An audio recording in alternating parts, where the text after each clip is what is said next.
All right, I'm going to read a little more of part 2 from the book by Francis Shaeffer, The Great Evangelical Disaster, A Mark of a Christian.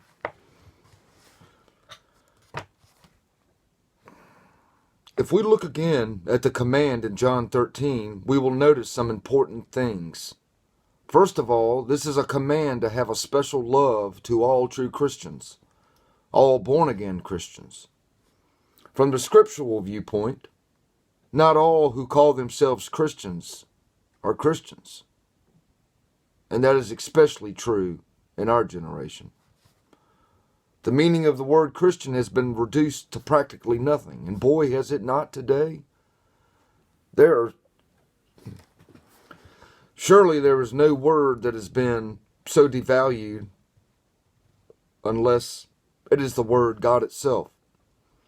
Central to semantics is the idea that a word as a symbol has no meaning until content is put into it.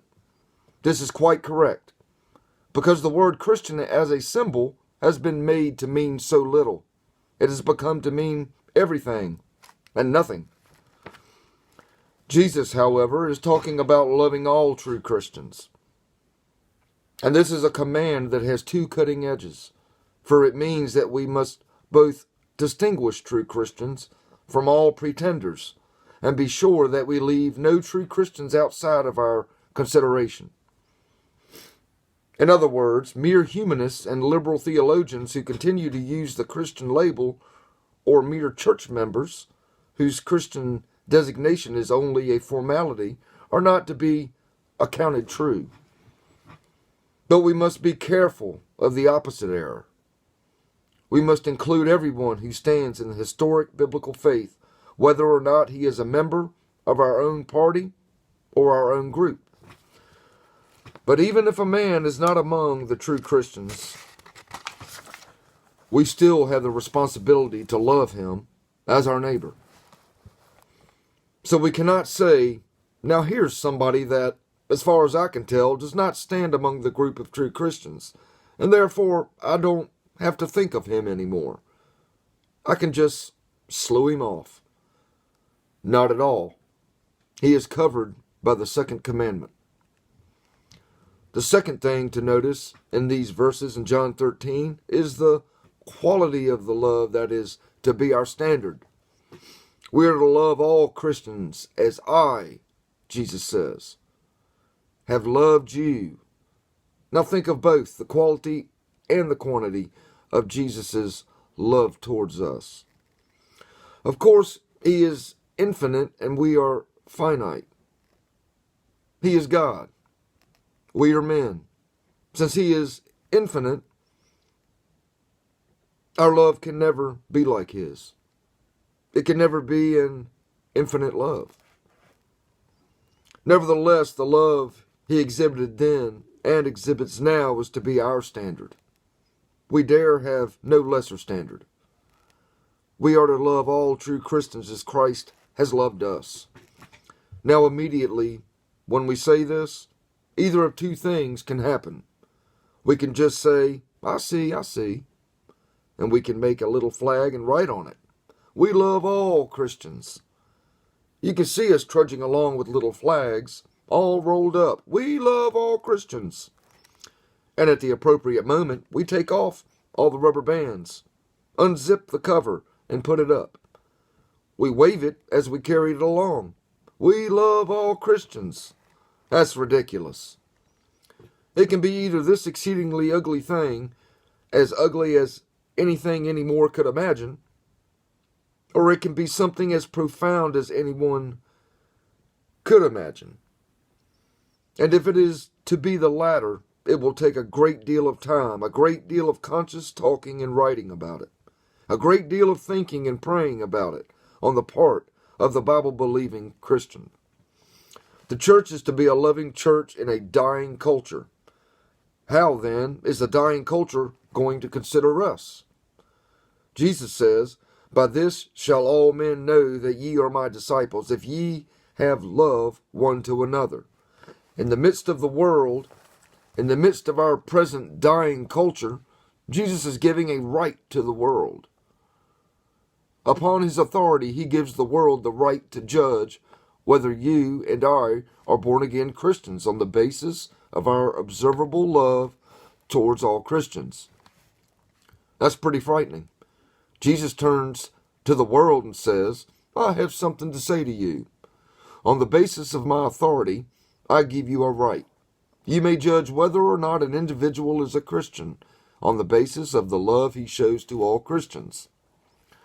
In other words, if people come up to us and cast in our teeth the judgment that we are not Christians because we have not shown love towards other Christians, we must understand that they are only exercising a prerogative which Jesus gave them. And we must not get angry. If people say, you don't love other Christians, we must go home, get down on our knees, and ask God whether or not they are right. And if they are right, then they have a right to have said what they have said. We must be careful at this point. However, we may be true Christians, really born-again Christians, and yet fail in our love towards other Christians. As a matter of fact, to be completely realistic, it's stronger than this. There will be times, and let us say it with tears, there will be times when we will fail in our love towards each other as Christians. In a fallen world where there is such thing as perfection until Jesus comes. We know this will be the case. And of course, when we fail, we must ask God's forgiveness. But Jesus is not here saying that our failure to love all Christians proves that we are not Christians.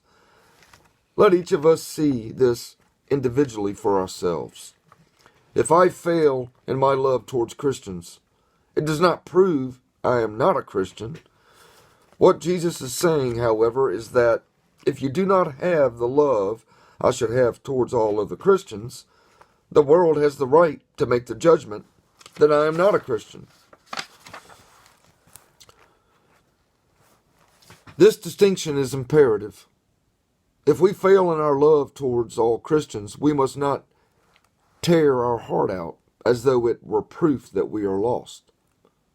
No one except Christ himself has ever lived and not failed. If success in love towards our brothers in Christ were to be the standard of whether or not a man is a Christian, then there would be no Christians, because all men have failed. But Jesus gives the world a piece of litmus paper, a reasonable thermometer. There is a mark which, if the world does not see, allows them to conclude this man is not a Christian. Of course, the world may be making a wrong judgment because if a man truly is a Christian, as far as reality goes, they made a mistake. It is true that a non-Christian often hides behind what he sees in Christians and then screams hypocrites, when in reality he's a sinner who will not face the claims of Christ. But that is not what Jesus is talking about here. Here Jesus is talking about our responsibility as individuals and as groups to so love all other true Christians that the world will have no valid reason for saying that we are not Christians.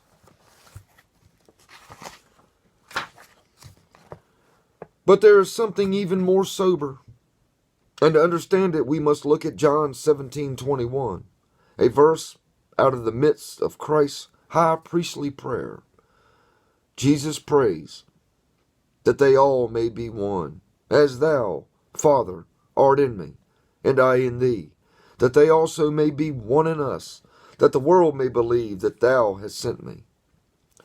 In this, his high priestly prayer, Jesus is praying for the oneness of the church, the oneness that should be found specifically among true Christians. Jesus is not praying for a humanistic, romantic oneness among men in general. Verse 9 makes it clear.